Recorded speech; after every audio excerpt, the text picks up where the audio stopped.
মামা বাড়িতে যদি নানা নানি না থাকে তাহলে আর সেই আগের মতো ভালো লাগা কাজ করে না। একটা সময় যখন ছোট ছিলাম তখন নানা বাড়িতে যাওয়ার কথা শুনলেই খুশিতে লাফালাফি শুরু করে দিতাম।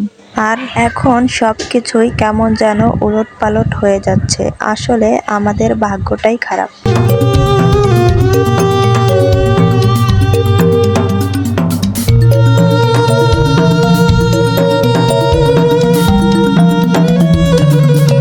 এতটাই তাড়াহুড়া করে হিজাবটা পরেছি যে ঠিকঠাকই হয়নি। সরি, হিজাব না, মানে যেই থ্রি পিসটা আমি আজকে পরেছি ওই থ্রি পিসটার ওড়নাটা দিয়েই হিজাব পরে নিয়েছি। আর যতটাই না তাড়াহুড়া করেছি তার থেকে বেশি হচ্ছে টেনশন। যাই হোক, আসসালামু আলাইকুম বন্ধুরা, সবাই কেমন আছেন? আশা করি ভালো আছেন এবং সবসময় ভালো থাকার শুভকামনা করি। আর আমি সাংসারিক ব্যস্ততা এবং নানান দিক থেকে নানান টেনশনের ভিতর দিয়ে যাচ্ছি। দূরে কিংবা কাছে, যে যেখান থেকে আজকের ভিডিওটি দেখতেছেন, একটা লাইক দিয়ে পুরো ভিডিও জুড়ে থাকুন।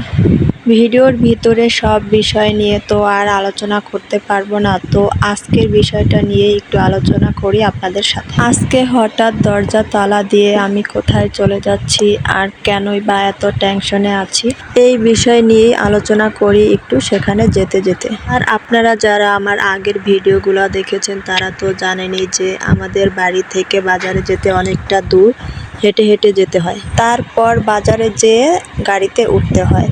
সেখান থেকে আমি যেখানে যাব সেখানকার পথ হচ্ছে 20 টাকার ভাড়া। এই তো কথা বলতে বলতে আমি বাজারে চলে আসছি। আর যেহেতু রমজান মাস, তো আমরা বিকালবেলা বের হচ্ছিলাম। যেতে যেতে প্রায় সন্ধ্যা হয়ে যাবে, একদম শেষ বিকাল আর কি এখন।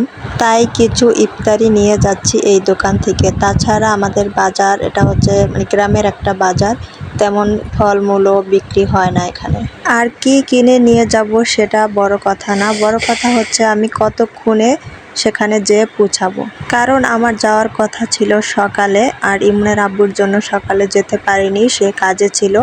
আর সকালে যদি আমি যাইতাম তাহলে আমার একা যেতে হতো, দুইটা বাচ্চা নিয়ে যাওয়াটা অনেক মুশকিল হয়ে পড়ে। ইমন তো গাড়িতে বসে অনেক দুষ্টুমি করে। আর বিয়ের পর যখন যেটা ইচ্ছা করব এটা তো কখনোই সম্ভব না। স্বামীর হুকুম নিয়ে তারপর বাড়ি থেকে বের হতে হবে, তাছাড়া তো কোথাও যাওয়া যাবে না।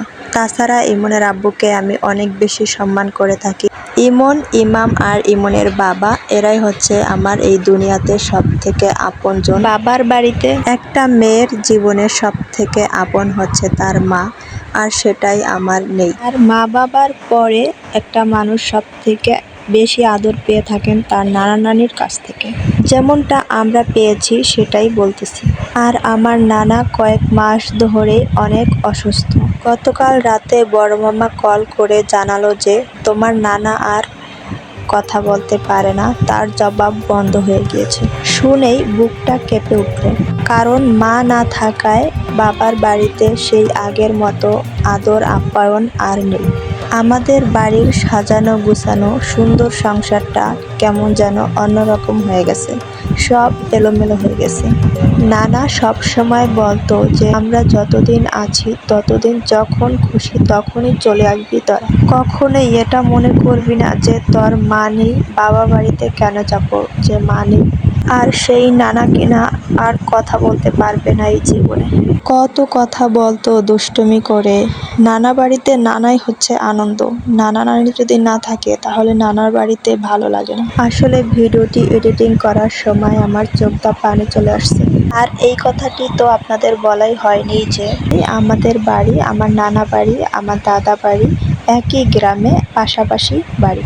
যাই হোক বন্ধুরা, এই যে আমাদের গ্রামে চলে আসছি। আমাদের গ্রামের ব্রিজ এটা, এই ব্রিজের অনেক স্মৃতি জুড়ে আছে আমাদের ভিতরে সেই ছোটবেলার।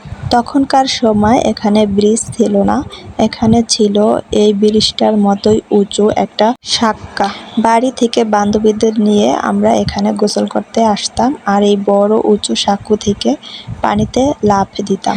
আর আমার একটা বান্ধবী ছিল, সে স্কুলে যাওয়ার সময় এই শাখা থেকে 4 বার পড়ে গিয়েছিল, 4 দিন। আমাদের এলাকায় বেশিরভাগই কলার বাগান, আমাদেরও কলার বাগান আছে, নানাদেরও কলার বাগান আছে। তো আমার মা যখন বেঁচে ছিল তখন এই ব্রিজের উপর এসে দাঁড়িয়ে থাকতো আমাদের এগানোর জন্য। আর যখন আসতে দেরি হতো তখন ওই ৩০ ডালাই রাস্তা দেখলেন পিছনে, ওই পর্যন্ত চলে যেত আমাদের আনার জন্য। সেই সাথে নানা নানিরাও চলে আসতো, দাদা দাদিরাও চলে আসতো। এখন মা নেই, নানাও অসুস্থ, সব কিছুই শেষ। মানে আমাদের ভাগ্যটাই খারাপ। ভিডিওর প্রথমেই তো বললাম। এই যে নানাকে দেখতে যাচ্ছি, নানা তো আমাদের সাথে কথা বলতে পারবে না, শুধু ড্যাব ড্যাব করে তাকিয়ে থাকবে আর থাকবে চোখে পানি। আমার নানা নানির তেমন বয়সও হয়নি, অসুস্থ হয়ে পড়লো। আমার নানা নানি এবং দাদা দাদির বাড়িতেই আমি প্রথম নাতনি। আমার মামাতো, চাচাতো, ফুফাতো সব বোনেরা হচ্ছে ইমন ইমামের বয়সী। আমি ছিলাম তাদের আদরের নাতনি, দুই বাড়ি থেকেই।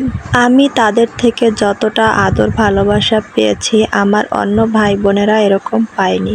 তো নানার তো জবাব বন্ধই হয়ে গিয়েছে, জানি না কখন কি হয়ে যায়। আপনারা সবাই আমার নানার জন্য বেশি বেশি দোয়া করবেন। দেখুন ভ্যানে করে বাড়ি পর্যন্ত চলে আসলাম, এখন আর এগাতে যেতে হয় না, আর আগের মতো এগাতে যাওয়ার মতো কেউ নেই। এতক্ষণ পর্যন্ত আমার ভিডিওটি দেখার জন্য অনেক ধন্যবাদ। আল্লাহ হাফেজ, আবারও দেখা হবে অন্য এক ভিডিওর মাধ্যমে।